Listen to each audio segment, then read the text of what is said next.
In Villamagna, a medieval town immersed in the countryside, rich in history and tradition, renowned for the vineyards surrounding the whole village area, and the production of fine wines. Elegant villa on 2 residential levels with a spacious garden of approximately 1,100 square meters. The property is located at about 1 kilometer from the town center, at the bottom of a road with no exit, serving a small residential complex of other well-appointed villas, allowing for extra privacy and tranquility. The property is in excellent condition, of recent construction with quality materials and accurate design.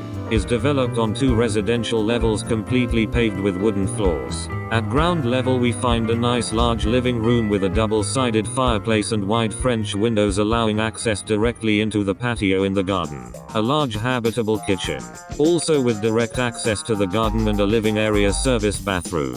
A wooden clad staircase leads to the night area located at the first floor that comprises 3 double bedrooms, each with their own balcony and the main bathroom.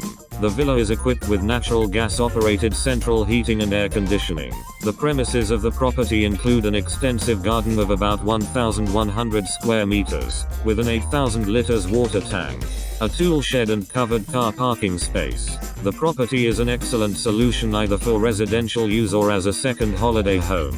At 10 minutes drive from the Adriatic coast, and Miglianico's golf club, half an hour's drive to Pescara Airport and to the Majella National Park.